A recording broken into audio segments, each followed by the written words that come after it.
Good evening. I would like to call to order the April 2nd, 2024 Little Rock City Board of Directors meeting. We would like to welcome those in attendance as well as those watching at home or streaming online. Madam Clerk, if you would, please call the roll. Director Miller. Here. Director Richardson. Here. Director Peck. Here. Director Hines. Present. Director Lewis. Here. Director Wyrick. Present. Director Compuris. Director Phillips. Present. Director Adcock. Present. Vice Mayor Webb. Here. Mayor Scott. Here. We'll now have the invocation from City Director Andrea Lewis.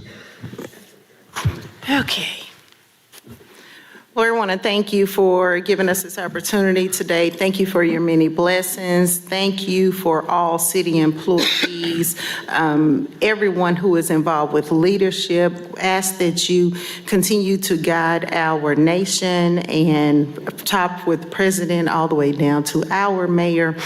Want to allow us to have a clear head today as we do your business for the city of Little Rock, and we are in clarity and in sync, have full understanding and transparency for what is to take place today. Please, God, keep us in your comfort and your prayers. We ask that you continue to pray for, or continue to bless, I will say, the Bruce Moore family. Keep them wrapped in your arms of protection. And just thank everyone here today. And if there's anything that we need to be abreast on, please bring that to the forefront. And these blessings we ask in your son, Jesus' name, amen. Amen. May we please stand for the Pledge of Allegiance. Pledge allegiance to the flag of the United States of America and to the republic for which it stands, one nation, under God, indivisible, with liberty and justice for all. I'll ask Vice Mayor Kathy Webb, please join me at the podium.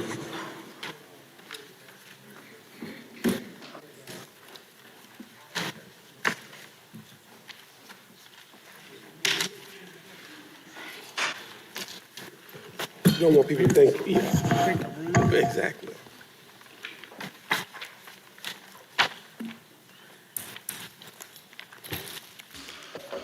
Members of the City Board, we have a proclamation today in honor of National Community Development Week. I shall read. Whereas the week of April 1st through the 5th has been designated as National Community Development Week by the National Community Development Association, which is celebrating 50 years of servicing the Community Development Block Grant Program. And whereas since 1975, the CDBG program has provided annual funding and flexibility to local communities to provide decent, safe, and affordable housing and suitable living environment and economic opportunities to low and moderate income people. And whereas since 1992, the HOME program has provided funding to local communities to create and preserve decent, safe, and affordable housing opportunities for low-income persons. And whereas over the past 5 years, our community has received a total of $9,392,661 in CDBG funds and $6,426,458 in home funds, which has made a direct impact to the public infrastructure, public services, and addressing housing needs for our residents. Now, therefore, be it resolved, I, Frank Scott Jr., Mayor of the City of Little Rock, Arkansas, do hereby proclaim the week of April 1st through the 5th, 2024 as National Community Development Week.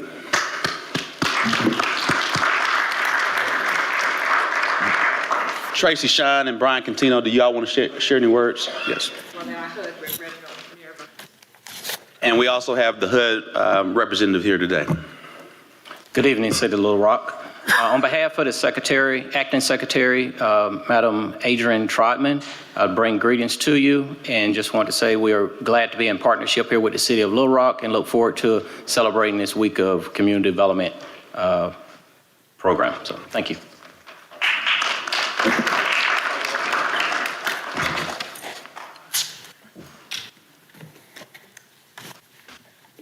Thank you, Mayor and members of the board, for taking the time to recognize National Community Development Week. With the housing and neighborhood programs, I just want to say, it's really important that we continue to get your support that you guys have always given us to continue going out, providing these affordable houses, services to the community to make Little Rock better and a stronger place to live. So we want to continue to say thank you, and we will continue to do everything that we can. We have an award-winning department. We've won back-to-back awards for the services that we provide to the city of Little Rock. We're in contention again for the third year in a row, so fingers crossed that we come home with that award, and we're going to continue going out and making you proud every single day. Thank you.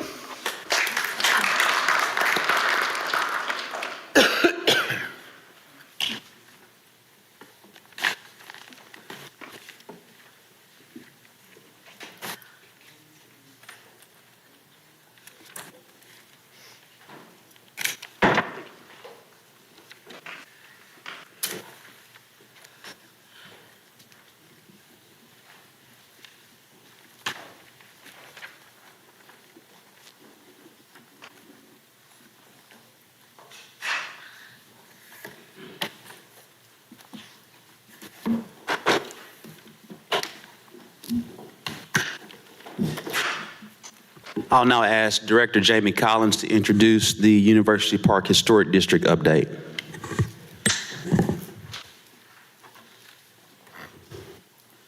Is Director Collins here? I think I'll be speaking for him. Oh, you're going to take care of it for him? All right. Thank you. Okay.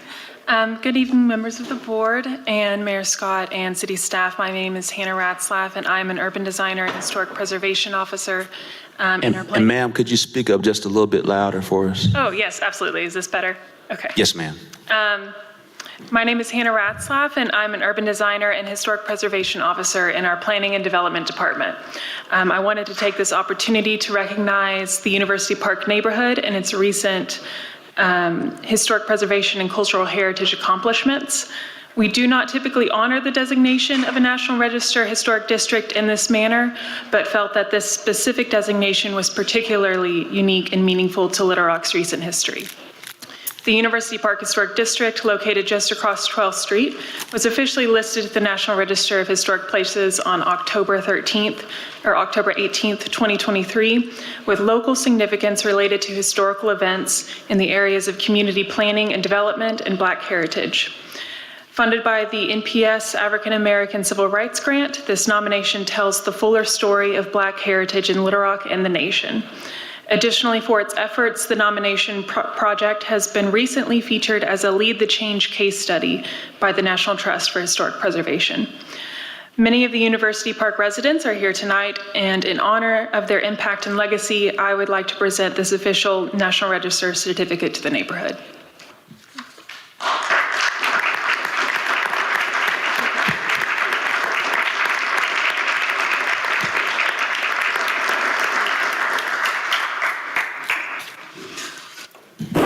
City Directors, Mayor Scott, thank you for this recognition of the University Park Historic District.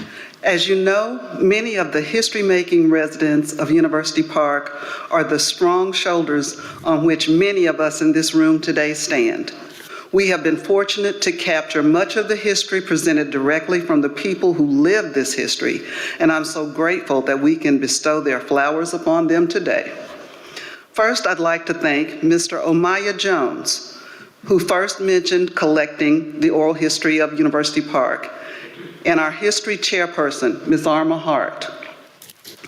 And from the planning department, retired Brian Minyard, who obtained the grant for us, as well as Hannah, who was just here, and she's worked very hard on this project as well. We captured oral histories from the following residents, and if you would please stand if you're able. Please keep in mind that so many of these were African American first. Hubert Geese Osby, Harlem Globetrotter, who entertained everyone from the Pope to the Queen. And a civil war in Lima, Peru. They stopped fighting for 4 days so the Globetrotters could entertain them. Columbus Brown, bail bondsman, real estate broker, Arkansas Association of Realtors founder. Ada Hollingsworth, wife of Arkansas Supreme Court Justice and mother of Pulaski County Clerk Terry Hollingsworth. Howard Love, president of the Urban League. Wanda Hamilton, a secretary to Governor Rockefeller. And Bill Hamilton, owner of Soul Brothers Records. Arma Hart, Little Rock School District Deputy Superintendent, Associate Federal Monitor for Desegregation for the U.S. District Court. Herman Jones, from sharecropper's son to owner of Families First Insurance Company. Estelle Mathis, Arkansas Director of Scholastic Audits and Deputy Little Rock School District Superintendent, along with her husband, James Mathis, who was also a principal. Attorney Richard Mays, Arkansas Supreme Court Justice. Lucius Powell, Central High Vice Principal. Journalist Deborah Mathis and her brother, John Myers. Those were the people that we were able to interview. A few other history makers, and again, keep in mind, these were often African-American first. John Walker, nationally known civil rights attorney. Joe Anderson, contractor and home builder. Cora McHenry, executive director of the Arkansas Education Association. Floyd Burns, Little Rock Fire Department chief. Brothers Dexter and Donald Booth, high school principals. High school coaches John Kelly and Ron Ingram. Roy Norman, Little Rock Air Force Base fire chief. Ira and T. Roy Benton, educators and renowned musician. Albert Porter, professor and civil rights warrior. Al Ward, one of 2 white residents early on, professor and author of Civil Rights Brothers. Dr. Joe Smith, ophthalmologist. Dr. Jay Owens, dentist. Dr. Raymond Miller, internist for the first integrated physician practice in Arkansas. Lula Brooks, husband of Carl Brooks pharmacist. Jimbo Jones, pharmacy owner. Margaret and Allie Freeman Jr., owner of Bondol Laboratories Embalming Fluid Company, which was established in 1939. Gwen Ziegler, school principal. Eugene Reynolds, bail bondsman. Jerry and Columbus Johnson, Montessori school owners. Joseph Elston, owner of Miller Elston Funeral Home. Lieutenant Colonel Ralph White, squadron commander at Little Rock Air Force Base, commissioner of the Waterworks Commission. Dr. Marion Lacey, principal and assistant superintendent at Little Rock School District, and educator Dr. J.J. Lacey. Dr. Harold Betton, owner of Betton Clinic. Lee Perry Pigg, he's one of my favorites, y'all. He was the first Black electrical engineer at AP&L, head of the Public Service Commission, and he was a spy for the U.S. military. Who knew? I mean, he is just this very unassuming person. Y'all, this is not all of them. I could go on, but I was told I had 4 minutes. So, would all the families from University Park please stand?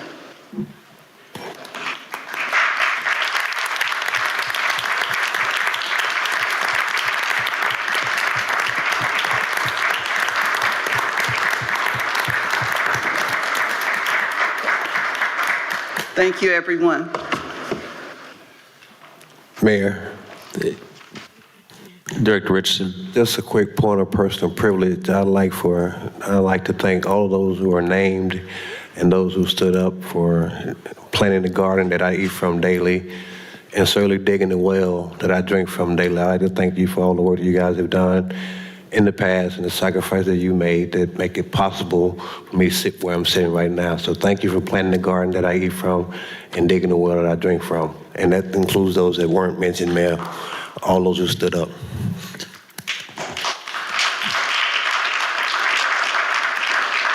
Thank you, Director Richardson. I think many of us know not only the impact, but the imprint that University Park has had on the city of Little Rock.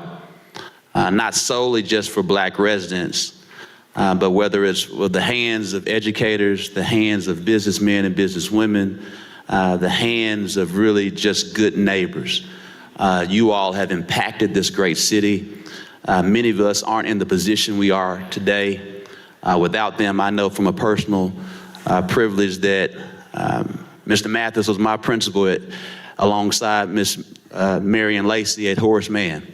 And Dr. Lacey was my principal alongside Dr. Booth and Coach Kelly at Parkview. We know the history of the Powells, we know the history of the Walkers and the Hordens, and many others' names have been shared today, and we just say thank you because we all stand on shoulders of giants from University Park. Thank you.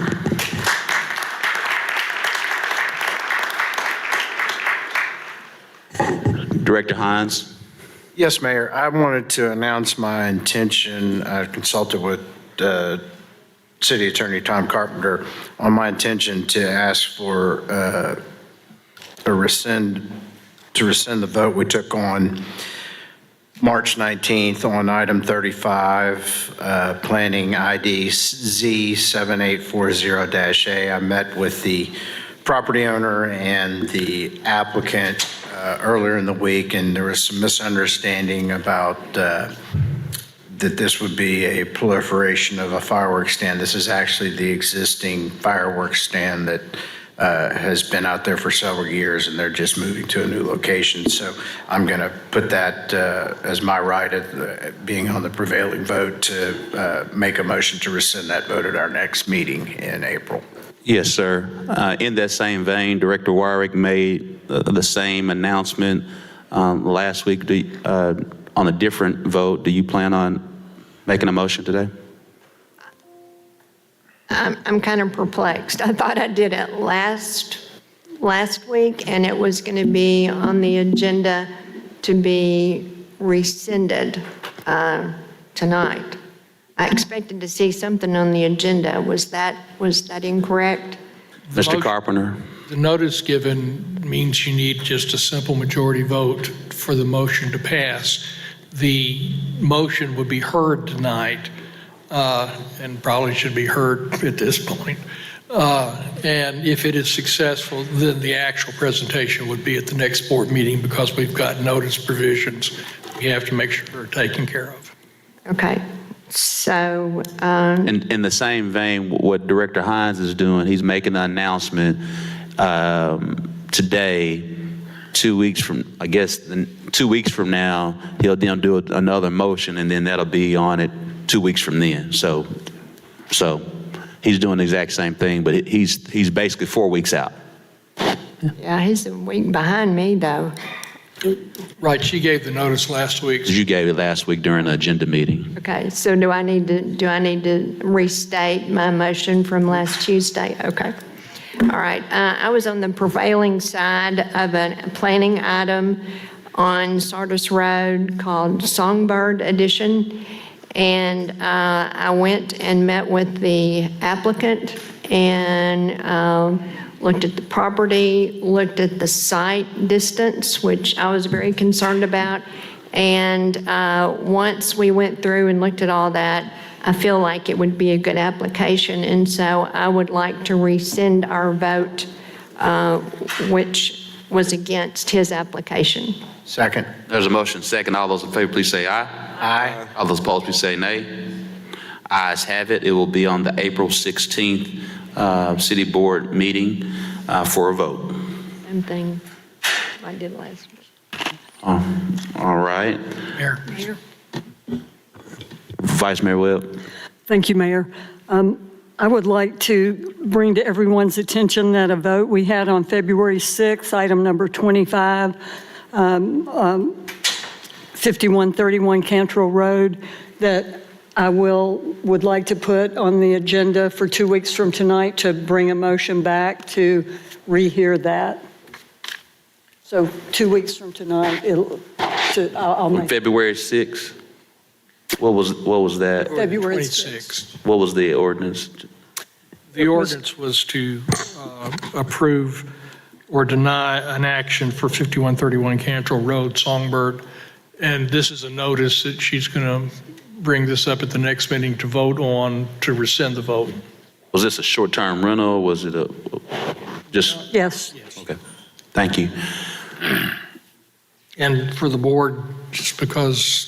So she's making the same announcement as Director Hines, so this will be from 4 weeks from today. Okay. And for your benefit, because it's a motion to rescind and not a motion for reconsideration, it can be made by any member of the board, not just one that voted with the majority. Mayor, why would it be 4 weeks? Why wouldn't it be 2 weeks? Because 2 weeks, you would have the actual vote, because you're not in a meeting before then. And if the vote is successful, then, your vote was successful. So in 2 weeks, you will actually have the hearing. Okay. In their case, the vote will be in 2 weeks. If it's successful, then the hearing will be 2 weeks after that. Okay. So mine will come up what date? April 16th. April 16th. I think that's what I told the applicants. I just want to make sure. Thank you. All right. Director Phillips? I will defer to the city clerk, but I do have some logistical questions about what we just did. All right. Madam Clerk? I'm just trying to figure out. So Director Webb, what item number was that? Item 25, On the February 6th meeting. yes. And Director Hines, Mine was item 35 on our March 19th meeting. And that would be Z7840-A was the number. item 35. Okay. So do you need mine? No, I've got yours because I wrote it down last week. Thank you. And it's already in the Good. folder I was for the looking it up. 16th. Okay, good. Thank you. So, Mayor Phillips. Yeah, Mayor and City Attorney, two procedural, procedural logistical questions. One, so when we do what Director Hines, Director Webb, and Director Wyrick just did, there's no way for that item to be on the agenda when the motion is made to rescind it. Do I understand that correctly? That's correct in this instance. I'm not going to say that's correct in all instances, but these are zoning matters and our zoning ordinances have notice requirements. Okay, understood. Secondly, as I understood from last week, Director Wyrick was able to make this motion because she was voted in a matter that quote unquote won the day. And then I thought I just heard the city attorney say it doesn't matter if you are on the prevailing side or not when you're rescinding as opposed to asking for reconsideration. Did I hear that correctly? That's correct. So no matter if you win or lose, you could bring it back if you have a majority to bring, a simple majority to bring it back if we're trying to rescind the vote. Is that correct? That's correct. I'm going to tell you that you now have me going back to Roberts, which means that I will probably not think well of you when I go to sleep tonight. But if it did not get announced before it was voted upon, it takes a supermajority vote in order for it to pass. If it's announced. What is it? What is the it? The motion to rescind. If the motion to rescind Is not made announced before the actual vote happens? before the actual meeting where the vote happens, then it takes a supermajority to do. Oh, okay, I'm with you. And that's what I don't remember is it's 2/3 or 3/4, but by doing it this way, it doesn't take that large of a vote. Because we're not voting on the meeting, we're not voting at the meeting when, we're voting today to have the vote later. Is the reason why we don't need the supermajority, correct? Right. For Director Wyrick, you voted today to hear it at the next meeting on the 16th. Understood. I'm with you. Okay. Thank you. But it was because I brought it up last week that it doesn't take anything but a majority vote, right? That's my understanding too, and I'm going to go read the rule Okay, again. so did you get that? I'm with it. I just You're want on to make it? sure that Okay. we're all Thank you. playing by the same playbook when I try it later on. Mr. Carpenter, if you would, please send the city board and myself the logistics on a motion to rescind and the logistics on a motion to reconsider.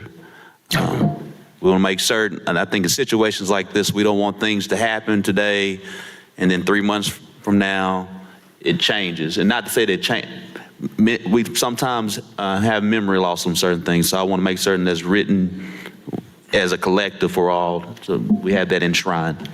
Mayor, if I may, the short answer is reconsideration can only occur at the same meeting. When this board recesses a meeting for a week, which it has done, the reconsideration could be made at the recessed meeting. But once you adjourn, reconsideration is not a viable motion anymore. Thank you. Sure thing. We'll just have a report on the motion to rescind. And there will be a test. Thank you so much. All right, Director Hines, your hand still up from, or that's from earlier? Director Richardson, your hand still up from earlier? Yes, thank you, Mayor. Tom, your comments on how we quantify supermajority was somewhat confusing to me because I've always thought it's been 2/3, but you slipped in 3/4 in there. So is it 2/3 or is it 3/4? That's why I said I've got to go back and read the rule, and I'm not going to think highly of Director Phillips tonight when I go to sleep. Okay, because I've always thought it was 2/3. And I didn't mean that except as a joke. Oh, I got you. think very highly of Director Phillips. It's just reading Robert's Rules of Orders, Understood. sort of up there with a root canal without anesthesia. Understood, and I always thought it was 2/3, but when you threw that 3/4 in there to quantify it, kind of All right. made me have some questions towards Director Phillips as well, so. Thank you, everyone. We now have one modification for tonight's agenda, item M1, which is a resolution to purchase property at the Little Rock Port. Do we have a motion? So Motion to moved. move this to the consent agenda. There's a motion and a second from Director Second. Richardson. Yes. All those in favor, please say aye. Aye. All those opposed, please say nay. Ayes have it. Madam Clerk, if you would, please read the agenda, consent agenda with item M1.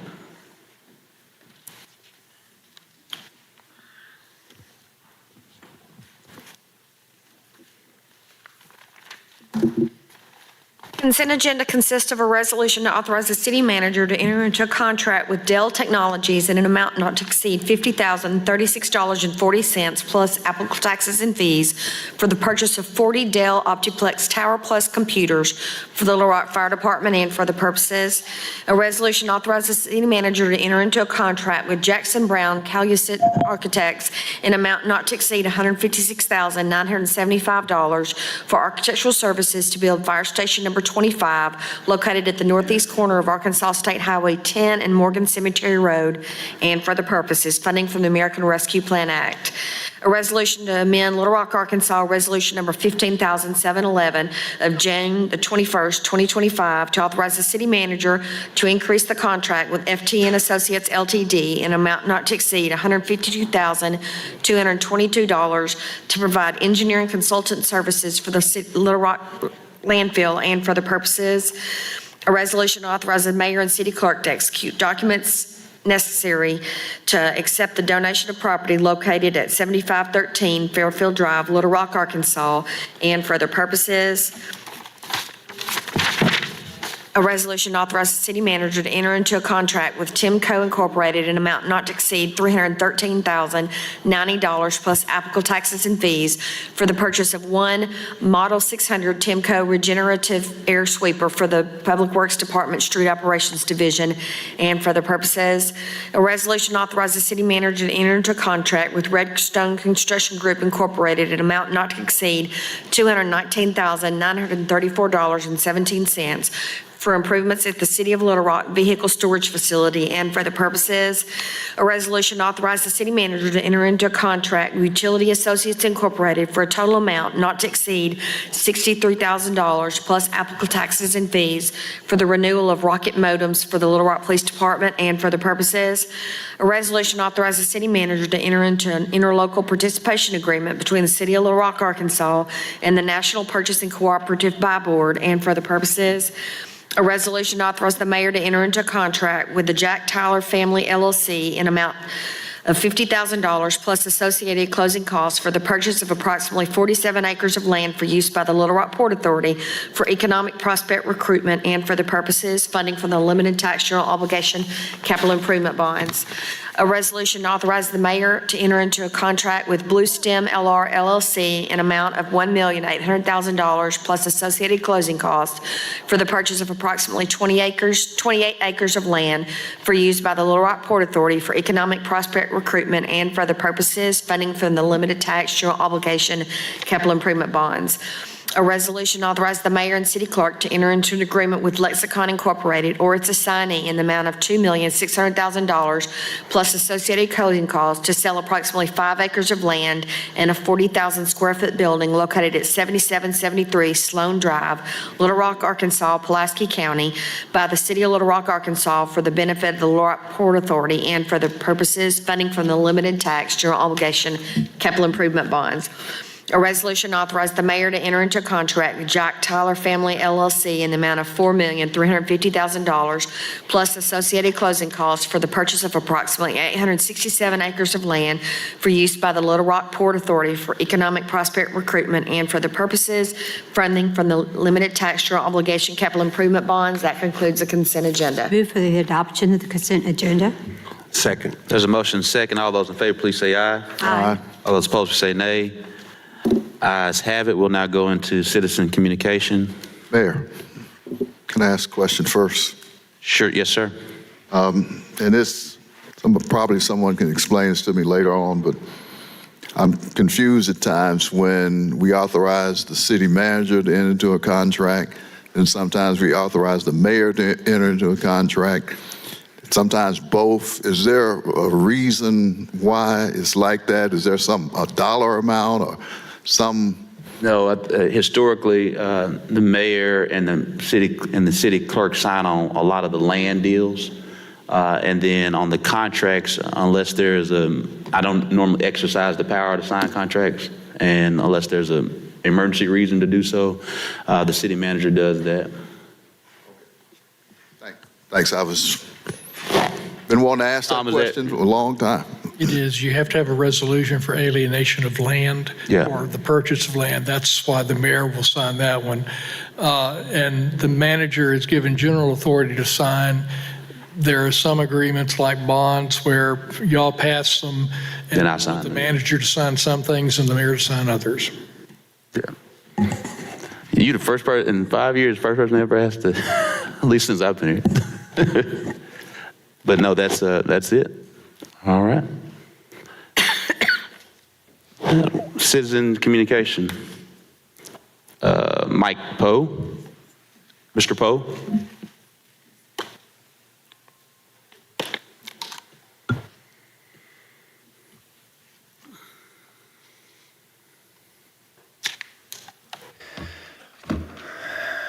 Good evening, Mayor, the Director, and Board.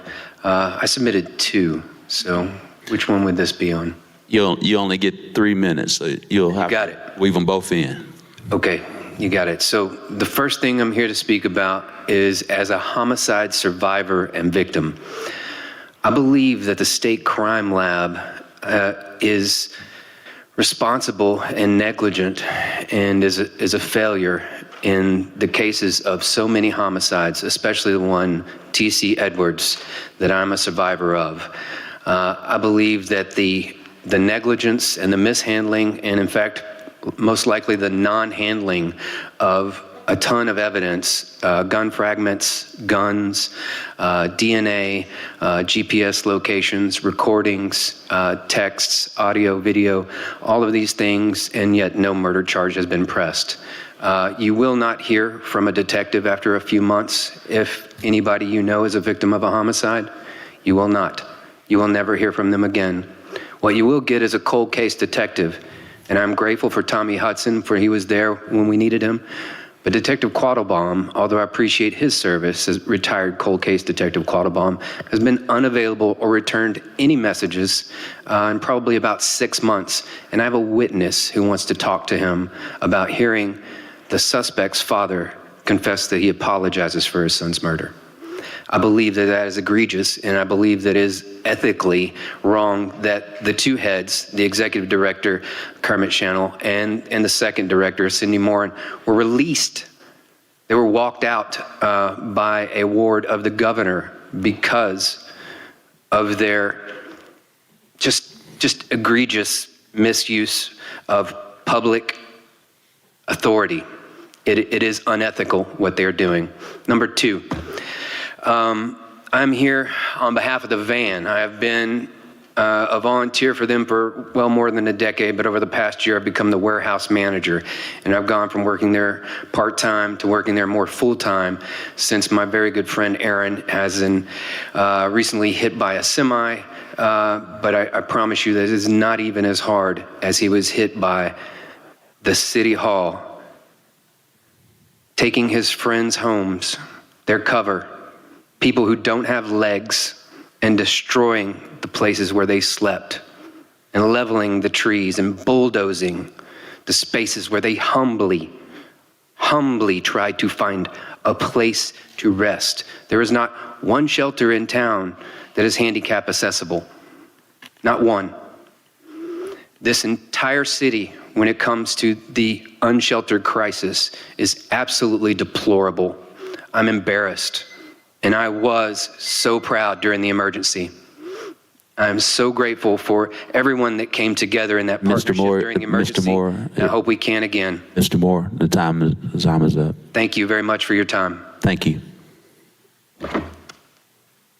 Mr. Poe, I'm sorry, I said Mr. Moore. Sharon Shalvion Jackson, Ms. Jackson.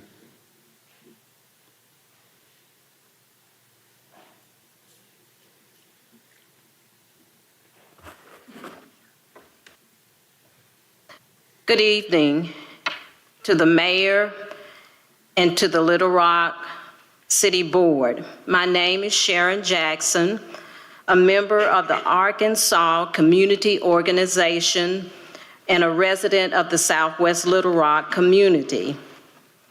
I would like to thank the Little Rock City Board for the excellent service of the Little Rock Sanitation Department. Garbage pickup, quick and courteous response for scheduled pickup of bulky and discarded items. I know that the City of Little Rock is capable of providing excellent service. And I am asking that the same excellent service be shown in the Animal Control Department. In the Southwest Little Rock community, there are 3 groups of residents that have been greatly affected by the dangers and nuisance of loose and neglected dogs. 1, students walking to and from bus stops in our neighborhood. In one particular bus stop, that there are anywhere from 10 to 15 students that gather at that bus stop. One morning, I did see one student going to the bus stop as a dog was following him. He was trying to get the dog to go away and leave him alone. After some time, the dog did go away. This is of great concern that we do not want our students to be discouraged from going to school or catching the bus, as for many of them, this is the only way that they can get to school. 2,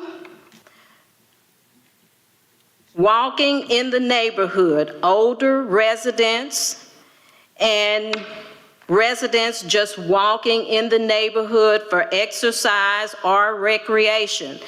Many riding bicycles, as again, this may be the only way that they can get to and for from the neighborhood store, have been bothered by dogs. My husband and I do take walks in the morning and in the afternoon for exercise and recreation.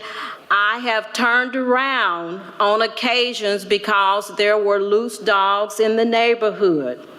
Also, my neighbor who lives next to me is recovering from a heart condition, and we asked him to join us in our walks, but he said he was afraid to walk in the neighborhood because of loose dogs. Ms. Jackson, the time is up, but do you have that written? We can get that to our city clerk. We'll make certain the members of the city board receive it all. Yes, sir. Thank you so much, Ms. Jackson. Thank you. And the city clerk is right here. If you'll just give your document you're reading from, she'll make certain that we get that to the city board. Ms. Norma Huffman.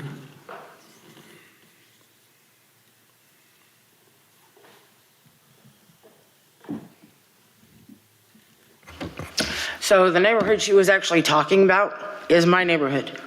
She lives not even 3 minutes walking from my apartment. 65th and Butler. That's where a good amount of the animals are. But there is 2 other things I do need to discuss with you guys. As I've told you about my health, I can't be in high temperatures. For the last 3.5 days, my apartment has been at almost 80 degrees when it's at least 10 degrees cooler outside. Manager still hasn't done anything. She's sending out bulk emails and bulk text messages saying nothing's gonna be done right now Everybody just, her text today was pretty much, everybody leave me alone about the air conditioners because I'm going to take care of it when I want to. Now that's just flat rude. There's seniors, citizens in my complex. There's disabled people in my complex. I'm not the only one that needs the air conditioning. Everybody else does too. And this is not right. She's refusing to do anything. I'm no longer on housing. My son makes too much money. Okay? The last thing is Autumn Park Apartments off of Baseline. Me and a staff member of ACO have been in contact with a few residents out there. I believe code enforcement was called to one apartment, but I haven't heard anything. She hasn't heard anything since then. Their laundry room, services, whatever, is not working. And almost every one of those apartments has somebody living there. And none of the laundry facilities are working. There's no maintenance trying to fix the place up. There's a lady that actually has plastic on her windows because the cold air gets in through the actual seal of the windows. And this is an elderly woman. I can give you what information I have. I've got pictures of it all. These people need help too. Thanks, guys.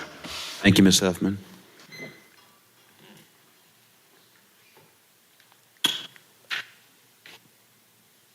Ms. Collins or Mr. Collins? Ms. Collins.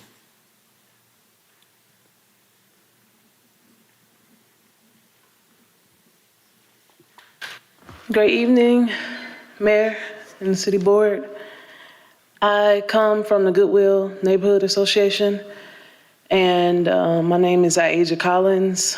I moved here 2 years ago from Jackson, Mississippi to be a part of Word of Outreach Christian Center. And what I wanted to put before you today is the Dollar General on Roosevelt, my complaint against it, not as a corporation or as a store, but the indecent exposure of homeless population that gather behind the store in the gate. We have a lot of children that live in our community. We have a daycare academy.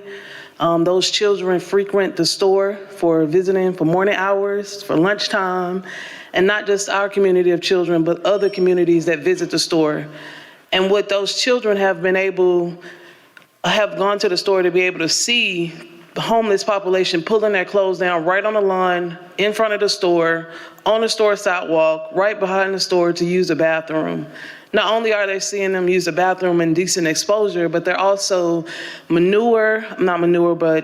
feces and urine, drug samples that are left right there in front of the store due to the homeless population. We've called corporate many of times, but nothing has been done. They've attempted to fix the gate plenty of times, but because the homeless needing a place to sleep on the back, the gate is constantly kicked down, garbage is constantly thrown out the dumpster, and we've done and exhausted all our resources that we can do, but we need help. We really do need help. And another issue that we're having around the store is the products that are being stolen are being left in neighborhoods. Those that go through the store, vandalize the store, and steal the products, leave it in neighborhoods where if our children were out there, where those robbers steal those products at any given time when they leave them behind the house, in the alleys, in the areas that they try to confine them to come back and get them, then it leaves us to be in probably anything can happen to us to try to get those products. And so we're just kind of with our hands tied. We need help. I know you can say call corporate office. We've called corporate office. This is a flyer that we've had placed up for the past 6 months, and we've been calling corporate, but we haven't had any solution. We had something done, but no solution to solve this problem. And I'm just simply asking for your help at this point. Yes, ma'am. Thank you so much. Members of the City Board will now transition to grouped items. Madam Clerk, if you would, please read the grouped items. An ordinance to declare it impractical and unfeasible to bid to authorize the city manager to enter into an agreement with Brycer LLC for 1-year pilot program for the Brycer Compliance Engine, a third-party inspection and reporting system for fire protection systems within the city of Little Rock, Arkansas, to declare an emergency and for other purposes. An ordinance to amend Little Rock, Arkansas Revised Code, Chapter 12 of 1988, Fire Prevention and Protection, by adding a new Article 4 entitled Third-Party Inspections and Reporting System to provide requirements for inspection, testing, and maintenance reporting through a third-party inspection reporting system to declare an emergency and for other purposes. First reading. Move to suspend the rules and place on second reading. Second. There's a motion and second. All those in favor, please say aye. Aye. All those opposed, please say nay. Ayes have it, second reading. An ordinance to declare it impractical and unfeasible to bid to authorize the city manager to enter into agreement with Brycer LLC for a 1-year pilot program for the Brycer Compliance Engine, a third-party inspection and reporting system for fire protection systems within the city of Little Rock, Arkansas, to declare an emergency. An ordinance to amend Little Rock, Arkansas Revised Code, Chapter 12, Fire Prevention and Protection, by adding a new Article 4 entitled Third-Party Inspections and Reporting System to provide requirements for inspection, testing, and maintenance reporting through a third-party inspection reporting system to declare an emergency. Second reading. Move to suspend the rules and place on third and final reading. Second. There's a motion and second. All those in favor, please say aye. Aye. All those opposed, say nay. Ayes have it, third reading. An ordinance to declare it impractical and unfeasible to bid to authorize the city manager to enter into agreement with Brycer LLC for a 1-year pilot program for the Brycer Compliance Engine, a third-party inspection and reporting system for fire protection systems within the city of Little Rock, Arkansas, to declare an emergency. An ordinance to amend Little Rock, Arkansas Revised Code, Chapter 12, Fire Prevention and Protection, by adding a new Article 4 entitled Third-Party Inspections and Reporting System to provide for requirements for inspection, testing, and maintenance reporting through a third-party inspection reporting system to declare an emergency. Third and final reading. Members of the board, we've now had 3 readings. Are there any questions? Are there any questions? Are there any questions? All those in favor, please say aye. Aye. All those opposed, please say nay. Ayes have it. Madam, Got it. there are 2 emergency clauses. All those in favor, please say aye. Aye. All those opposed, say nay. Ayes have it for the emergency clauses. Madam Clerk, if you would, please read item number 14. An ordinance to declare it impractical and unfeasible bid to authorize the city manager to extend the existing contract with Waste Management of Arkansas to provide residential curbside recycling services within the corporate limits of the city of Little Rock, Arkansas for an additional 3 years on the contract until March 31st, 2027, to declare an emergency and for the purposes. First reading. Move to suspend the rules and place on second reading. Second. There's a motion and second. All those in favor, please say aye. Aye. All those opposed, say nay. Ayes have it, second reading. An ordinance to declare it impractical and unfeasible to bid to authorize the city manager to extend the existing contract with Waste Management of Arkansas to provide residential curbside recycling services within the corporate limits of the city of Little Rock, Arkansas for an additional 3 years on the contract until March 31st, 2027, to declare an emergency. Second reading. Suspend the rules and place on third and final reading. Second. There's a motion and second. All those in favor, please say aye. Aye. All those opposed, say nay. Ayes have it, third reading. An ordinance to declare it impractical and unfeasible to bid to authorize the city manager to extend the existing contract with Waste Management of Arkansas to provide residential curbside recycling services within the corporate limits of the city of Little Rock, Arkansas for an additional 3 years on the contract until March 31st, 2027, to declare an emergency. Third and final reading. Members of the board, we've now had 3 readings. We have a question from Director Compeers. Mr. Mayor, first of all, I'd like a representative from Waste Management to come up and answer some questions, then I have some statement. If the representative, assigned representative for Waste Management will please approach the podium.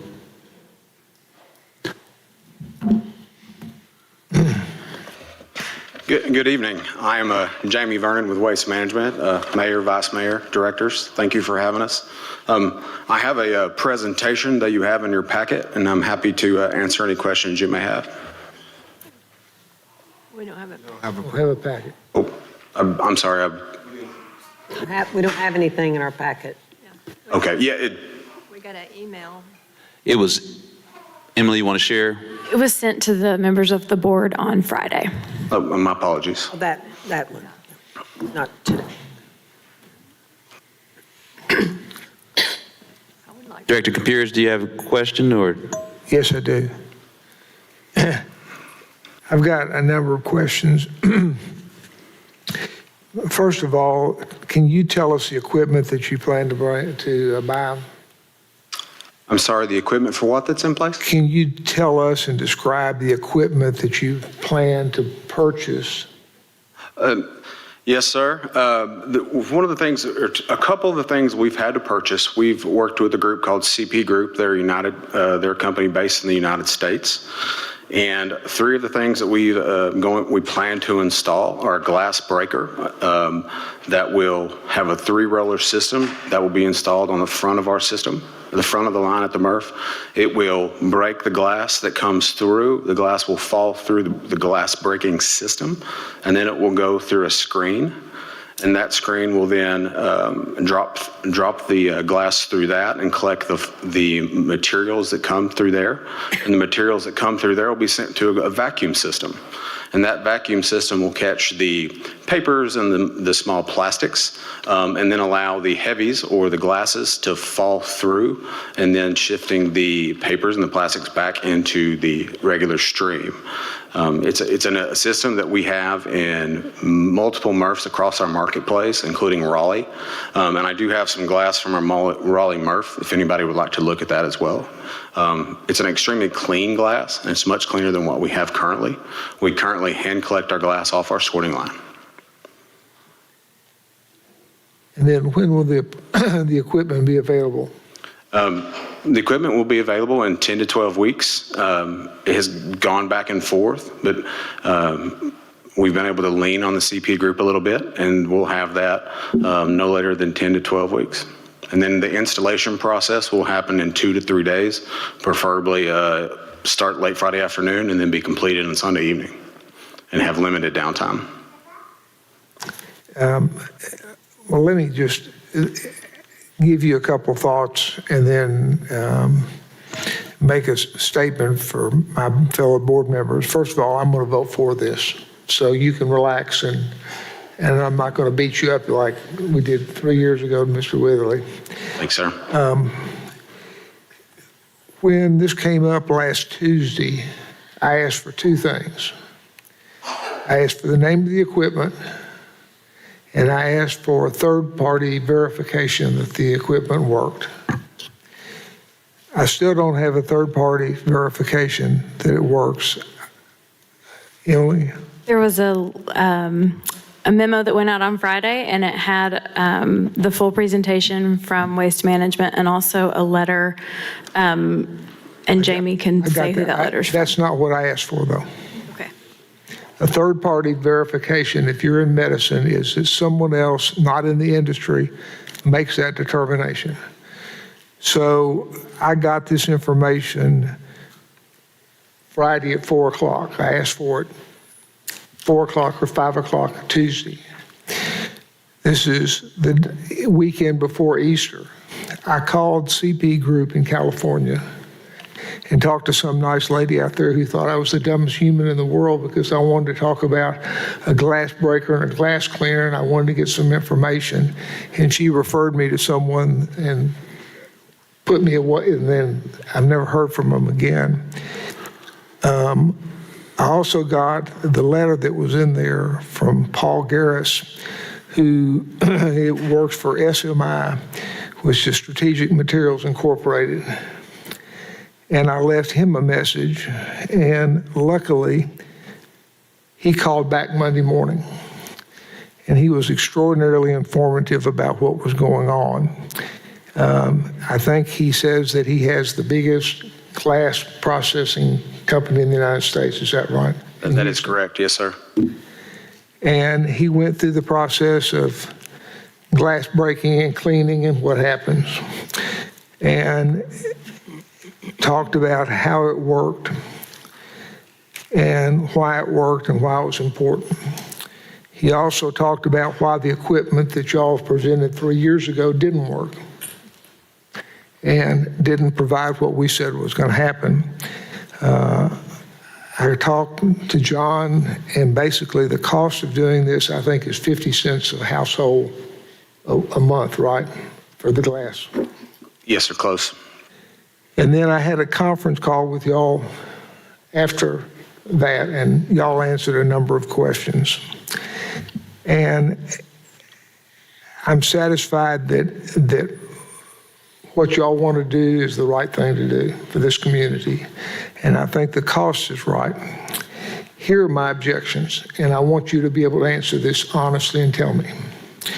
Number one, 3 years ago, when I asked these questions, I got answers that the equipment that you had at that time worked and we'd get a lot of glass and it would work.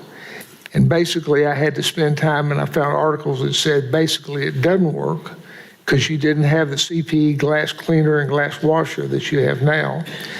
And what Mr. Garris told me is that this is the appropriate equipment for right now. It's not the Cadillac equipment that y'all have, but it's the appropriate equipment for a MRF our size. And he was very happy to say this would work, and it would work much better than what we had before. So, you know, it's one of those old adages, you know, fool me once, shame on me. Fool me twice, fool me, shame on you. Fool me twice, shame on me. And how do I know that what you're going to tell us is going to work? How do we know that over the next 3 years, what you're presenting is going to work? Y'all told me in the meeting that I had with y'all after I talked to Mr. Garris that basically the principle you had was to get the glass and to use it locally if possible. Is that correct? Yes, sir, that is correct.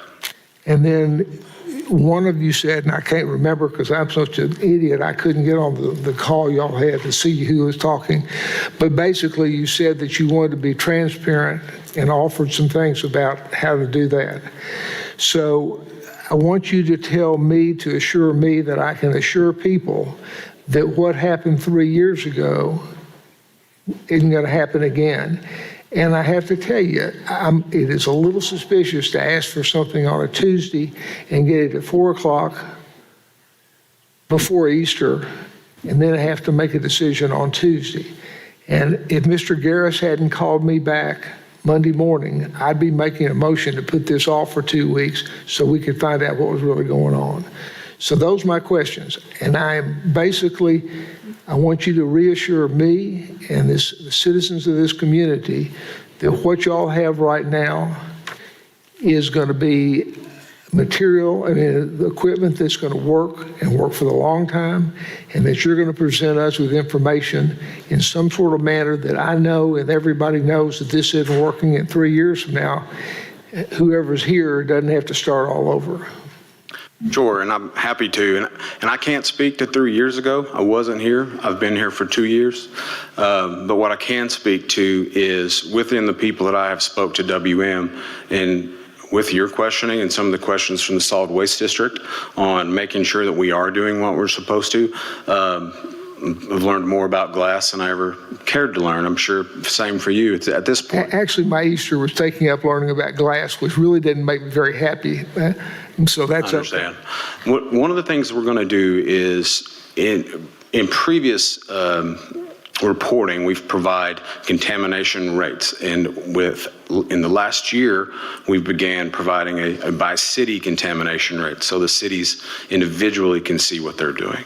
But now, twice per year, we're going to show you a contamination rate with a commodities breakout. So you'll be able to see the amount of glass coming from the 3 cities, and so that you'll be able to see exactly how much glass is being processed through that facility. And I'll also provide an overall commodity rate for you that twice per year as well. And how often are you going to give me that information? Twice per year. We're going to start doing it monthly. I think that twice per year, the aggregate is probably better than me showing up with an email every month. And you'll come here to do that? If that's what you'd request of me, I'd be happy to come and meet with you twice a year. You know, the one thing I've learned after all these years on the board is we make a point about something and we say we want reporting from it. And then 3 years ago, we wake up and we say, what the hell have we done for the last 3 years? Right. And if we done good or not, well with this or not. But not that I don't, and you're here for 2 years. It's really probably is gone because he knew if he had to come back up here and talk to me Well, again, we he started. wouldn't want to. Yeah. But I want to know that this works. I am desperate for it to work. My wife's going to kill me if it doesn't work. Understood, sir. Since it didn't work the last time, we have not had a piece of glass that is gone in a waste plant. She takes it to a glass recycling, every one of them for the last 3 years. And so she's passionate about that. And I don't want to go home and tell her that I messed up again. Well, we can provide the reporting to the solid waste districts as well as to the city, and happy to come twice a year and then do that for you. More if you'd like, but I think twice a year would be an adequate amount. Thank you. Director Hines? Thank you. I got a different bone to pick with you. I think it's kind of fortuitous. I got a call from an upset constituent who lives on Sawgrass Drive in West Little Rock.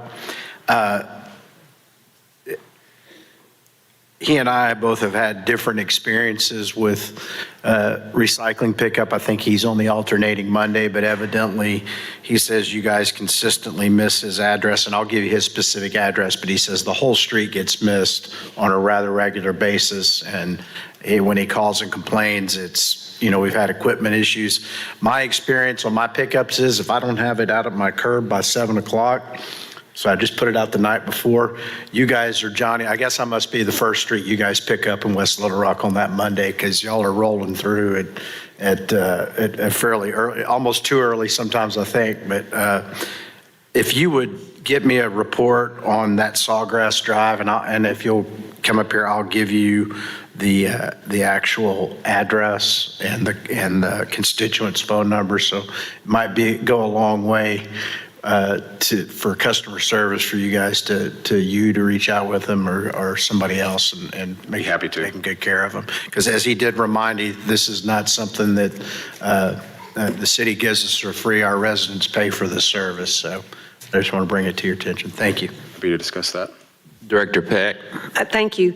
Yes, and don't worry, I'm very supportive. I'm delighted that we're going to start recycling glass again. I think that several of us were very upset when we stopped recycling the glass. And I just want to make sure, I've been in conversation with Epic Glass, who's going to be the local recycling entity, and I just want to make sure that I understand this because I know we have been shipping our glass to Kansas City, for the most part. I think we send some to Epic.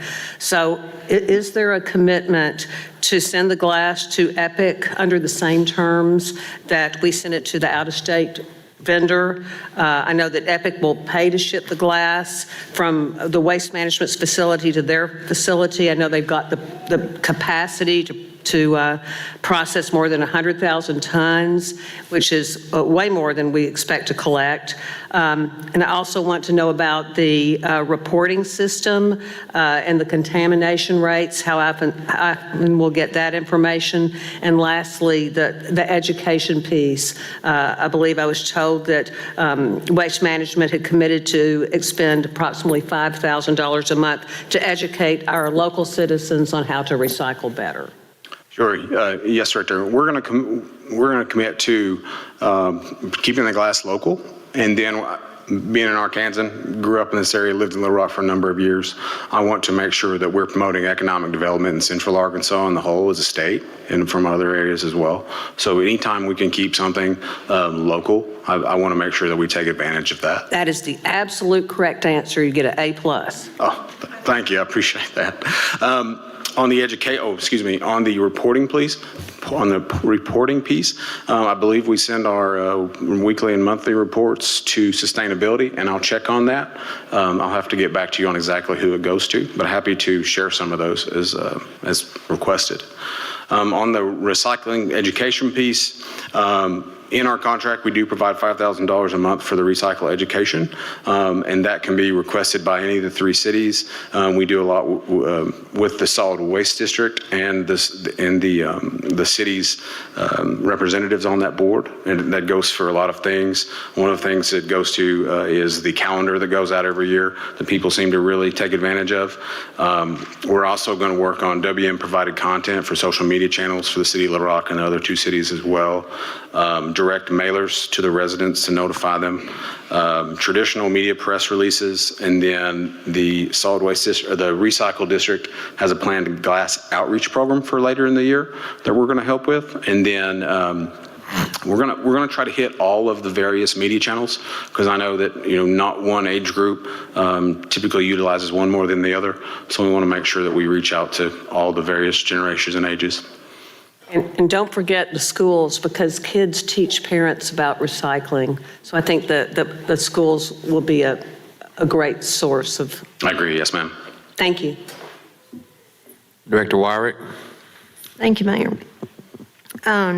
I was looking at the presentation that was sent to us on Friday. I didn't print it, but I do have it on my cell phone. It looks like that North Little Rock and Sherwood are being charged $5.79 per household, which includes glass. And I was understanding that they were under this system that you're talking about, but it sounded like you haven't built it yet.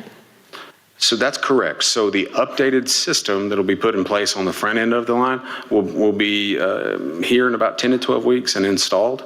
Right now, we hand sort all of our glass off of our sorting line. Okay, I was trying to understand if they are being charged $5.79, which includes glass, then why are you going to charge $5.99? So that is the part of the increase for this year. For 2024, we're taking everybody up to $5.99. And so it's a roughly 3.5% increase. Current CPI is 5.4. And so we tried to have a moderate increase, mostly for the city of Little Rock, since they're coming up, to have a matched price. We didn't want to hit the residents with too much of an increase if possible. Okay, and then you got built-in rate increases for the next 2 years, going to 631 and 664. So what constitutes the increase to go yearly? It seems like everybody has these built-in rates. And yes, ma'am. Everything's going up, and a lot of people don't recycle, and that's one of my questions is, what is the percentage of recycling going on in the city of Little Rock? So the percentage of participation rate has been hard for us to target, because we have so many people that may put out 1 week and then not the next. So we try to look at overall tonnages and if they're going up and down. And so I don't have a good handle on the participation rate, and I don't think I could give you an accurate percentage. But as far as the price increase, we tried to look at what the CPIs have done and just inflation as a whole, and not to put too much of a burden on the city for the next 2 years. And that's when we looked at just the 3.5% increase this year and tried to level it out the next 2 years, as opposed to leave it as CPI, when inflation could be more, could be less.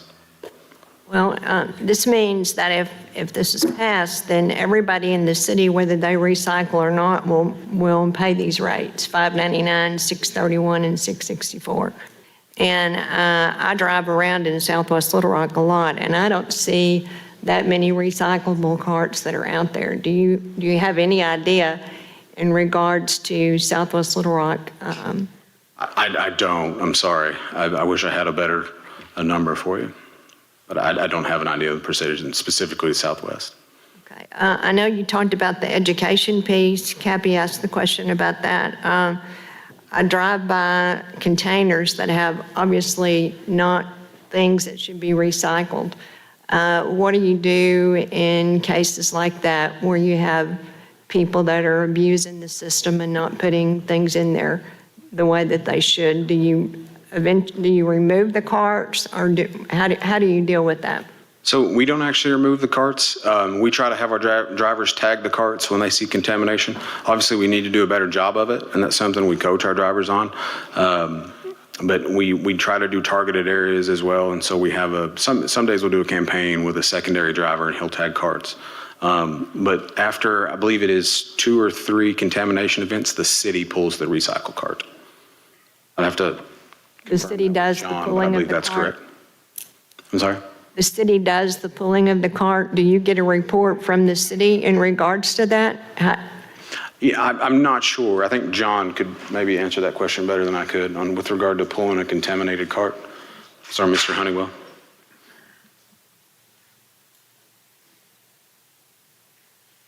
We had to see you tonight. I was hiding in the corner. As part of our code update several years ago, we instituted dealing with repeatedly contaminated recycling carts. That's after we have reports that they've been contaminated. They're given the opportunity to fix that.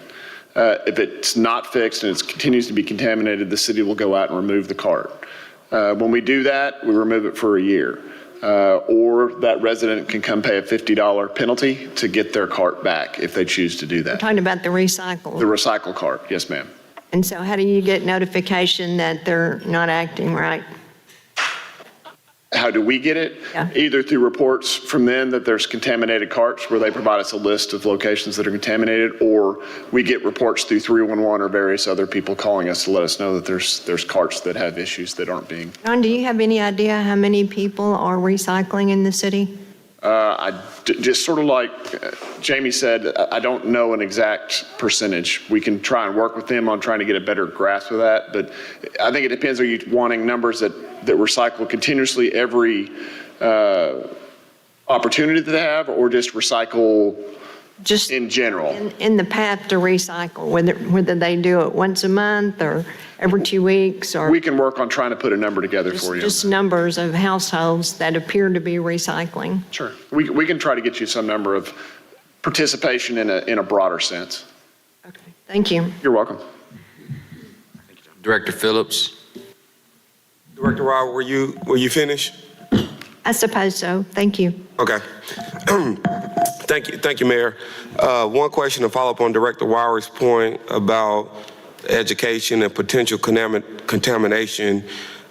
Is there a grace period that we're going to implement during this transition where now people can put glass if they do the wrong type of glass, so they're not dinged for learning what is acceptable and unacceptable during this period?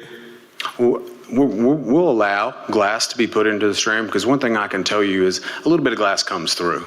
And one of the things we don't do is we don't penalize the Little Rock for contamination or anything like that. So as soon as this is approved, the city, we can start advertising it and letting people know, and they can begin putting glass into their carts. But based on what we heard last week, it is certain types of glass, right? So I'm just saying, if someone goes outside of what's expected to be in there while we're going through this new phase, sure, is there grace extended to people who may contaminate while they're trying to learn what is acceptable or unacceptable? I don't know.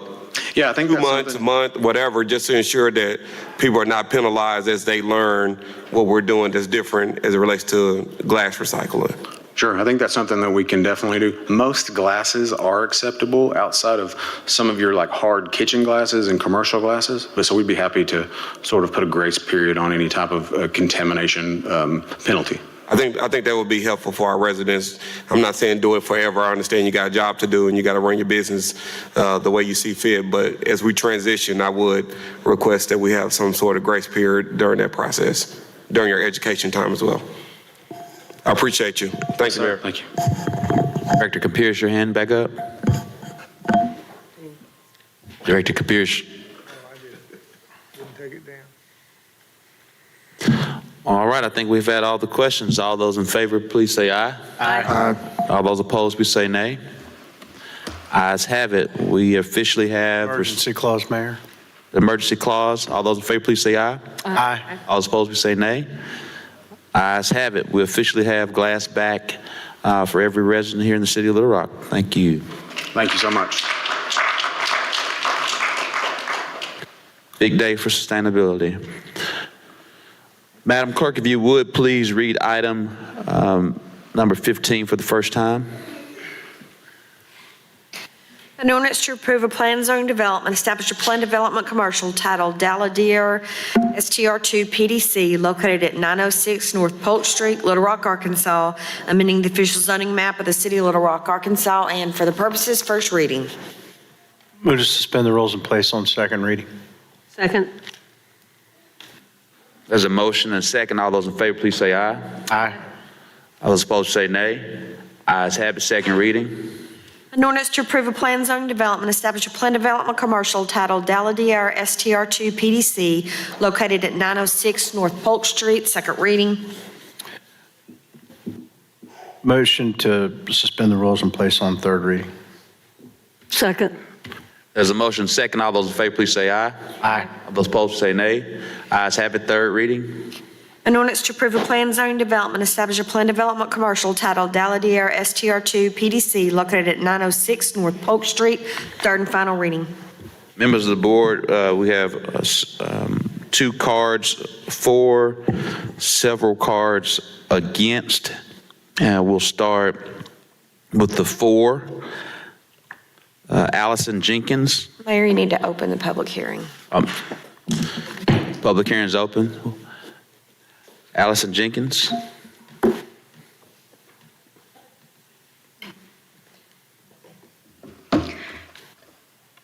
Good evening, Mayor Scott and the city directors of the board. Is it okay if we have the opposition to go first, Mayor, or do we have to go first? You go first. We go first, okay. Let me go first. Again, good evening, Mayor Scott, city directors of the board. Before Allison speaks to you today, I'd like to first provide a little personal context explaining our reason and the need for our North Polk property to be approved as an STR2. Allison and I currently split our time between Rhode Island and Arkansas due to work requirements. However, this state is still my home, and most importantly, my 2 children live here. Additionally, my family has lived in Arkansas for over 120 years. My grandfather was a state representative in the 17th General Assembly, ran for governor, and practiced estate and family law in Northeast Arkansas. I graduated high school and earned my undergraduate degree here in Little Rock. In 2001, I joined the Arkansas Army National Guard. During my 21 years of military service, 15 years of those were served here with the Guard. In 2005, I deployed to New Orleans in support of Operation Katrina. In 2007, I deployed to Baghdad, Iraq, where I led a platoon of combat engineers conducting IED defeat operations. In 2013, I became a branch qualified military police officer. And in 2014, I trained, mobilized, and led 170 men and women from the Greater Little Rock 216th Military Police Company in Parwan, Afghanistan, where we did detainee operations. In 2015, I joined the active duty component, where my military service took me to Connecticut and where I eventually finished out my service. I retired there and began my career then at a military defense contracting company, Lockheed Martin, where I continue to serve service members today building military helicopters. I'm not sharing all of this with you to make me appear as like some hero or anything like that. I'm simply trying to highlight my historic roots, my loyalty and my commitment to this city and this state, and my desire to be a physical presence in my daughters' lives. Lockheed Martin requires me to report into the office from time to time, and this creates the need for us to have 2 houses in 2 separate locations. To navigate the responsibilities to my children, it's necessary for us to support our income by renting our property when we're not there. I'd like to mention that we're only planning to rent the North Polk home property for 3 to 4 months per year because we are also going to be residing here the rest of the year to be with my children. Allison and I fully understand our neighbors' list of concerns that they will mention following us, particularly regarding the request for our property to be rezoned as an STR2. However, we feel that just these concerns are unjustified, and we would like to take the next few minutes to explain our position on this matter. And with that said, I would like to hand over the podium to Allison here, who will go into further detail.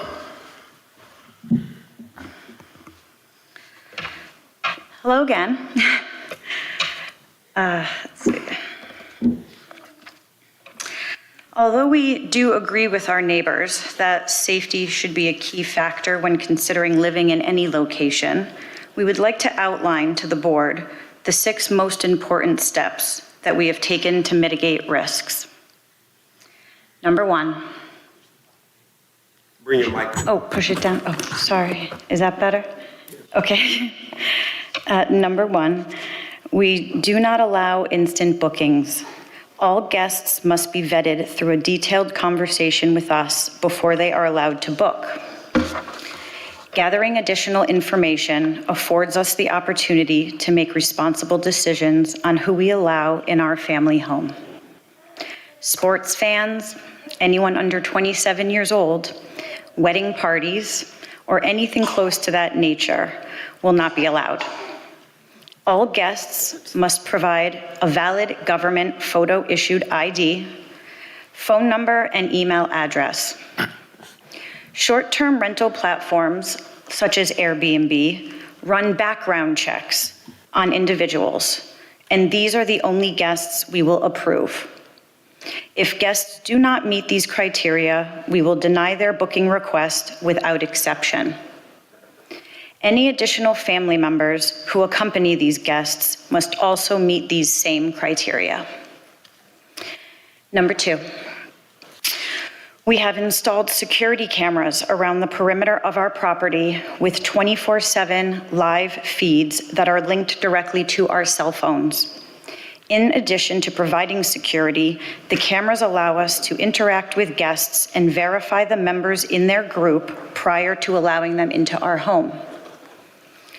Number 3, we have a strict no party policy that guests must sign before booking. If guests hold a party in the home, we will cancel their reservation and ask them to vacate the property immediately.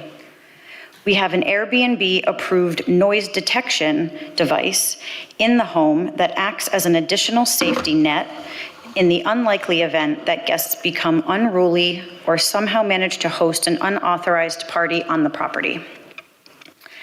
Number 4, we have installed a privacy fence along the property line to mitigate any intrusion on our neighbors or any other person who may want to enter our property without permission. Number 5, we have a contracted property manager from K&C Home Solutions, LLC, who resides 6 minutes away. He maintains the property with respect to trash, landscaping, overall maintenance, and safety. He is hired to walk the property twice a week or more if needed. He has keys to every lock on the property and has been given permission to enter at any time that we see fit, including checking on guests if necessary. And number 6, our home has been decorated and renovated to the highest standards that we can afford. Our goal is to market this property to a higher-end clientele that will statistically bring in a more sophisticated and respectful pool of guests. We do also have a before and after picture of our property if anybody's interested to see the improvements that we've made. At the Planning Commission meeting, there was some misleading information presented by our neighbor regarding theft in short-term rentals. Anyone who has experience with short-term rentals knows that the actual address of the property is not disclosed until it is officially booked and paid for.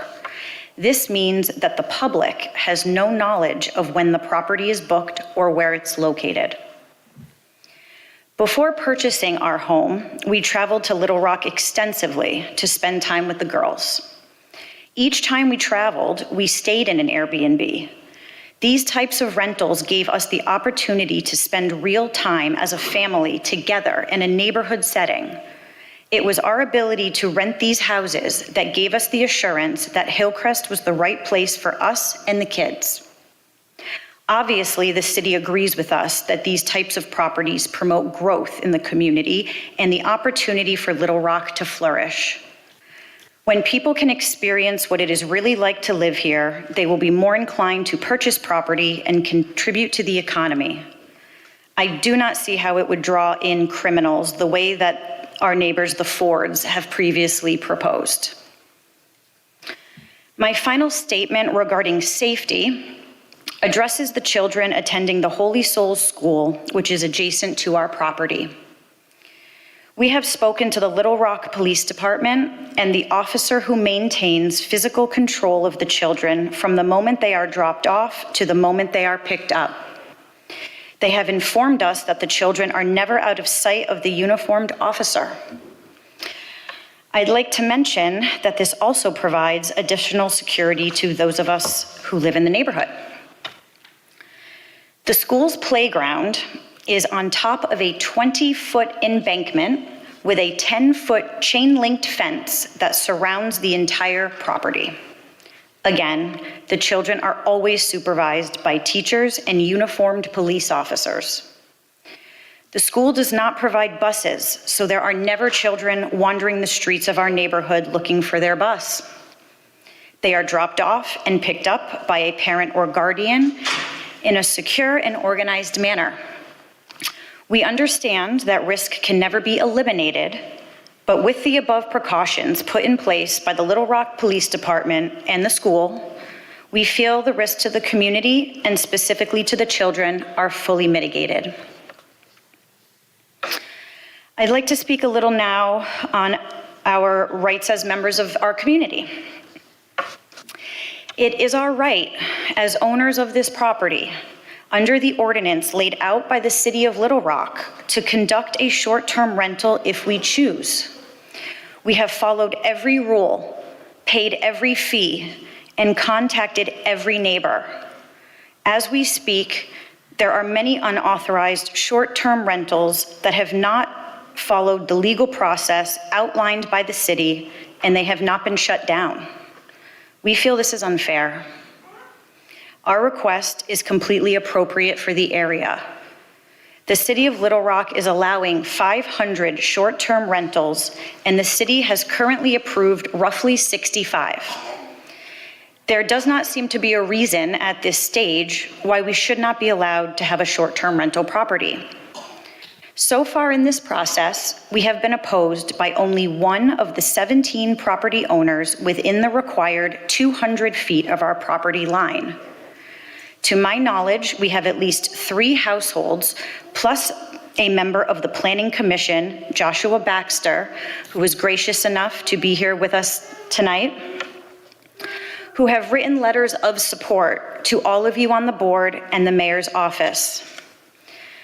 Aside from the Fords and their family and friends, every family whose property touches ours and beyond has absolutely no issue with us moving forward. In fact, to quote one such letter, a neighbor writes, "Allison and Matt have repaired, updated, and beautified the property. They are responsible owners and an asset to this neighborhood. They have every incentive to be sure the property is rented responsibly with due diligence." We have spoken to a local real estate agent. He confirmed that property value of a house is never in question based on the neighboring houses being rented. In fact, with the updates that we have made to our property, the value of the homes on our street have increased. I would like to add here that the Fords moved into their house approximately 3 months before we did from New York City. I bring this up because in New York City, they have banned short-term rentals. In a city of 8 million people who predominantly rent, this decision probably makes sense, as it hikes up the cost of the rental market in that particular setting. But we aren't in New York City. Little Rock has a population of about 200,000 people. In this community, we have a thriving housing market and an ample affordable rental opportunities for our citizens. The supply and demand are nowhere near the levels that are in New York City. It is our opinion that the Fords are pushing their big city agenda onto our small community of Hillcrest, and they're using us as their counterpoint. The Fords clearly have an issue with the decisions that the City of Little Rock has already made. We believe that they should contact their state representative and pursue that path if they and their family are in opposition to this ordinance. It is worth noting, however, that the 15 other neighbors who are either in support or indifferent of our request have been here 20, 30, and in some cases 40 years. I would be inclined to trust their opinion and the opinion of this city on what is best for the neighborhood over people who have no history living in it. In conclusion, the one thing that all of us as a community need to acknowledge is that this man standing here, has put his life on the line, not once, not twice, but 4 times, to keep us and our children safe. What right do any of us have to accuse him of lacking the skills to decide who is appropriate and responsible enough to stay in his own home when he is following every law that has been put in front of him? We are making this request solely for the benefit of our children. Please let us do this for them so that they can spend the quality time with their father that they deserve. Thank you. Thank you so much. Thank you. We'll now go to Vicky Walden, which is against.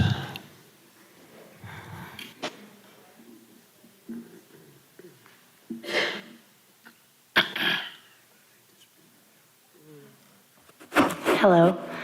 I'm here in opposition, but I have someone who's speaking. There's about 10 of us, I think, that are here. So instead of having you... Well, maybe we'll do this. If those that are against, there are several cards, and I think one voice will suffice. If you will designate who that one person will be, and that person can speak on behalf of all 1, 2, 3, 4, 5, 6, 7, 8 of you, 9 of you. Thank you. How many? 1, 2, make sure 3, 4, 6, 7, 9 that are against, and we have 2 that are for. Yes, ma'am. I'm Kelsey Ford, who Allison was just referencing. Good evening. My husband Joseph and I, as she said, are the homeowners of 924 North Polk Street, which is next door. Just to clear something up, we've been in Arkansas since 2021. We've only briefly lived in New York. Joe grew up in Arkansas and I grew up in South Carolina, so we're not big city people, even though it was fun to live there for a period of our youth. In the interest of time, I'm going to speak on behalf of everyone, and there are 16 others who couldn't attend this evening, but I know have emailed their arguments to you. And for the record, the Holy Souls Elementary School and the Hillcrest Residents Association opposes the rezoning, both of whom have sent emails confirming this. To briefly sum up the arguments that I've already sent you, there are just simply too many short-term rentals within our small neighborhood, approved or not. There's 16 listed within our quarter square mile on both Airbnb and VRBO. And as of this afternoon, the home at 906 North Polk is already listed on VRBO to be rented. This is not a commercial area, and rezoning one lot to a commercial property will continue a domino effect of more and more transient housing instead of single-family homes. There are also public safety risks, especially considering the location, like we said, across from a school playground, which is specifically advertised in their current VRBO listing. Even with good intentions from homeowners, it is impossible to know the nature of short-term renters who book online, and the system can and is exploited often. We've experienced crime at other short-term rentals in our neighborhood already, and I provided the details in the email, but the officer that came to the scene of the crime said that they don't find it by the address, but homes are listed with their picture. And so if you know the area, and you can drive around and see which home is the Airbnb. I believe that is how they were targeting these specific Airbnbs and stealing large appliances. So there's this effect that there are white papers on that I encourage you to read because it's fascinating, but they found that the externality effect is what they're calling it, proves that selling a house that adjoins rental property, especially one of transient short-term nature, will reduce its value, which goes directly against the guidelines set forth in the zoning policy and the future land use plan of preserving and protecting current property values in our area. In conclusion, when Matt and Allison moved in this past fall, we were and still are thrilled to welcome them to the neighborhood. But as a community, we are not in support of welcoming another short-term rental. By approving this application, we would be going directly against the restrictions and principles throughout City Code that were created to protect this area. Hollenberg is already severely oversaturated with short-term rentals. And on top of that, we would be putting the safety of our neighborhood and the schools within it at serious unnecessary risk. Thank you for your time. Director Richardson, was your hand up before we? Yes, sir. Thank you, Mayor. Real quick point of clarification so that we know what our yays and our nays are. We're actually voting on a denial. This was disapproved. This was not approved at the planning commission level, but staff is recommending an approval of denial of the planning commission decision. Am I clear on that, Tom? The ordinance before you is to approve the development, so it's yay means they can be a short-term rental, nay means they cannot. Thank you, Mr. Carpenter. We'll now close the public hearing. Director Phillips, before I call the vote. Yes, I'm sorry, Mayor. I thought there were two in favor.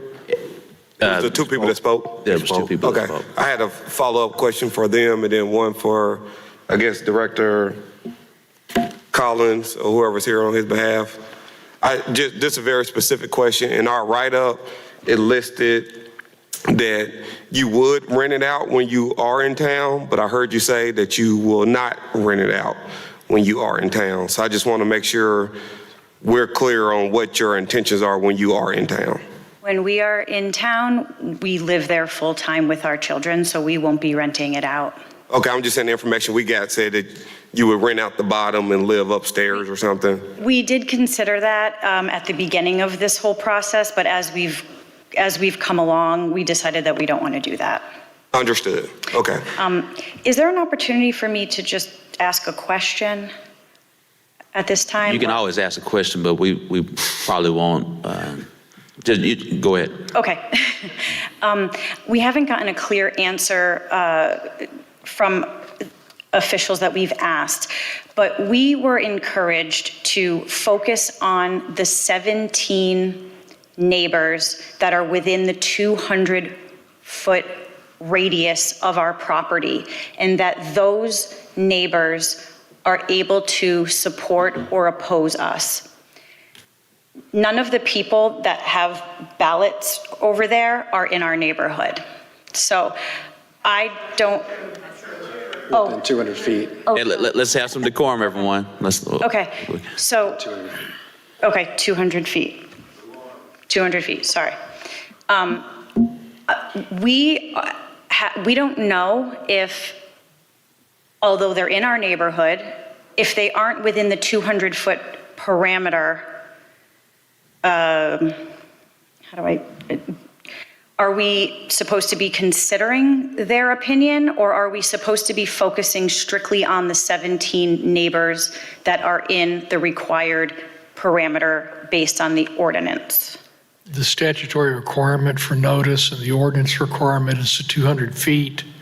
The Arkansas Supreme Court has ruled that zoning requirements actually affect everybody, and so they would have standing to at least voice their opinion. Sorry, say that last. What that means is that the people within the 200 feet that you've got to notify, the fact they all agree is helpful. Yeah. But that doesn't mean that people within the neighborhood area cannot speak. Gotcha. Okay, thank you so much for clearing that up. Mr. Director Phillips. That's all I have for them. I did have a question for someone in the planning department. There's Director Collins.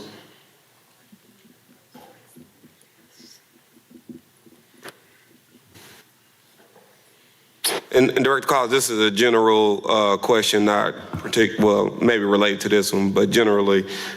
In the write-ups going forward, can we get a notification if the property was an existing Airbnb before they applied through our process? Can we include that in the write-up? I hadn't seen it, so maybe the ones we looked at recently were not, but I didn't know if that's something that... No, we haven't been including it. We can. We've also, as you've seen, we've added other requests by the board in those write-ups that you'll start seeing them. You hadn't seen some coming through that's been in the process yet. Okay, that's what I wanted to ask. Thank you. But we'll add those. Thank you. That's all I have, Mayor.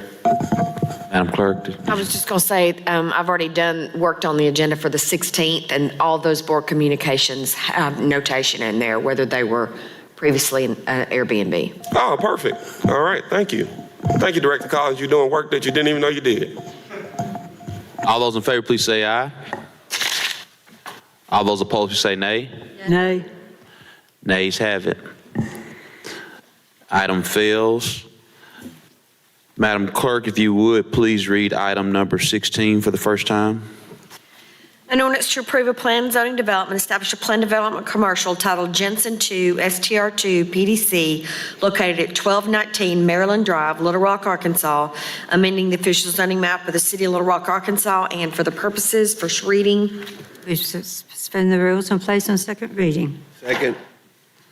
There's a motion and a second. All those in favor, please say aye. Aye. All those opposed, say nay. Ayes have it. Second reading.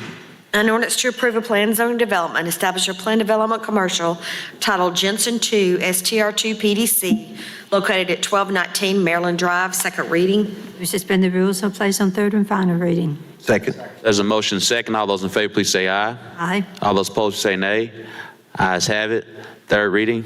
An ordinance to approve a plan zoning development, establish a plan development commercial titled Jensen 2 STR2 PDC located at 1219 Maryland Drive, third and final reading.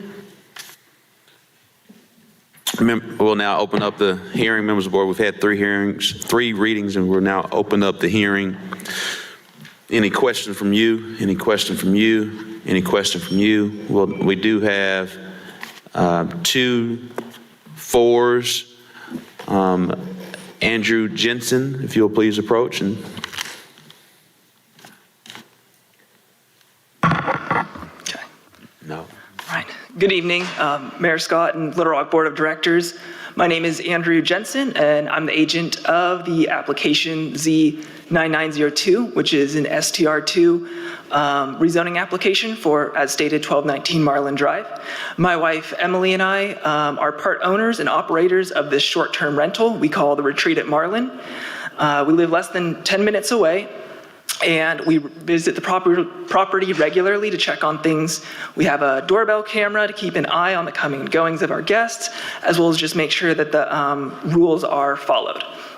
We're careful to screen potential bookings, and our guests are typically med students, traveling nurses, families receiving medical care at Baptist Hospital or any of the surrounding hospitals, visitors to Little Rock, or those traveling for work. My wife and I are Little Rock natives, and we take a lot of pride in bringing value to visitors to our city. In order to share with our guests the things we love about Little Rock, we actually provide brochures and a welcoming book directing them to local attractions and restaurants. Our listing currently sits at 4.8 stars with over 40 reviews, so we really do believe that we're succeeding in bringing this value to visitors to our city. At our Planning and Development Commission meeting on January 11th, 2 neighbors from down the street brought up issues relating to the traveling for work portion of our guests, namely tradesmen. I'll mention that this category, people traveling for work, is under 20% of nights booked, so easily in the minority, but still a component of our business. This was the first time we'd heard anyone who had any issues with how we were handling things at the house. We have a good relationship with both of our next door neighbors, Norma Richardson on one side and Tanita Randall on the other. They had never let us know about any issues, so the comments raised that night came as a surprise to us. We weren't prepared to address everything, so the commission understandably exercised caution. They had a 5-5 decision. All details on the matters brought up that night can be found in your email inbox. I sent an email and a letter on March 27th, detailing all the steps that we've taken. I'll give you a summary here of everything that was actionable. So first of all was parking. It's rare that we have anyone with more than 3 vehicles, but since the comments about parking on the property, we've instated a maximum of 5 vehicles for any group, and we've made this extremely clear in the standard greeting we send any guest after they book our property. These 5 vehicles can be accommodated by 1 in the garage, 2 in the driveway, and 2 on the street. Marlin Drive does allow parking on the street, and we have neighbors around us who regularly make use of this convenience. Another issue relating to parking was our rules have never allowed parking on the lawn, but that would happen, and we would make that correction when we saw it on the periodic checks with the doorbell camera. But since the January 11th meeting, we've tightened up the rules, made it abundantly clear that you can only park on paved surfaces. And then the other issue brought up was a few of our guests had brought trailers, and had we known this was bothering guests, never would have allowed it to begin with. But since then, we've made it also very clear, no trailers allowed on the property. We also since learned about a city ordinance. So had we known about that, never would have been allowed, but clearly prohibited since January 11th going forward, and we've had no other incidents like that. Another issue brought up was the state of our garage. We had let it get a little messy storing cleaning supplies and other materials, but since that January 11th, we cleared it out. It now has like a few backups for replacement flooring, some tile, and backup appliances, because we have had issues with appliances before, but otherwise it's cleared out, easy to park in, extra space made. So in conclusion, we've taken on action on everything we could, and as well as in your email, you'll find context around some other misunderstandings that were brought up that evening. We emailed you also 2 letters of support from our next door neighbors. They're addressing actually our ward director, Lewis, to let you all know that they do support the ongoing business, and we've been operating since September 2022. Our neighbors have been living in the neighborhood since the 90s, so they've been there a long time. They have a lot of pride in their neighborhood. If we were causing an issue, they would be sure to let you know and not provide us their support. So in light of the steps that we've taken to resolve the stated issues, we hope you will approve the continued use of 1219 Marlin Drive as a retreat for visitors to our city. Thank you. Thank you. Addison Miller.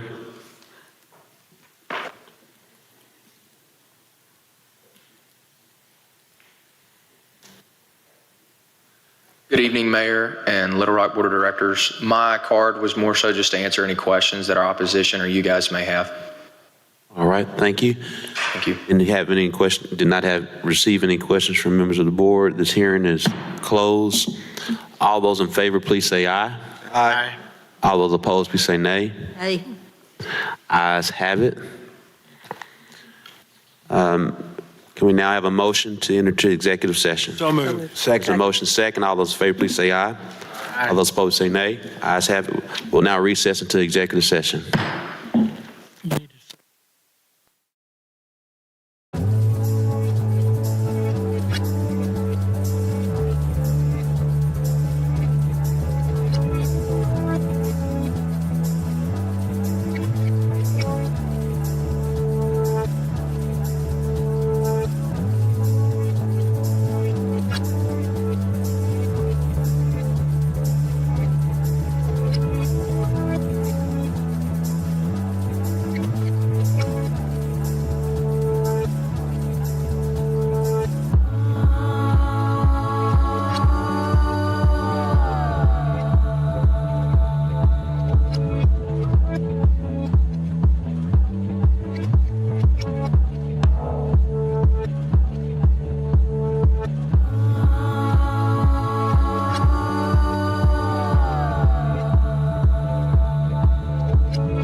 Board, members of the city board, we're back in session. Show them how to do it. As we just complete our executive session, do the annual evaluation of City Attorney Tom Carpenter. We will issue a raise commensurate to what the city employees received in the 2023 budget of 2%. All those in favor, please say aye. Aye. All those opposed, please say nay. Nay. Ayes have it. Is there a motion to adjourn? So moved. Second. Second. All those in favor, please say aye. Aye. Those opposed, say nay. Ayes have it. Meeting adjourned.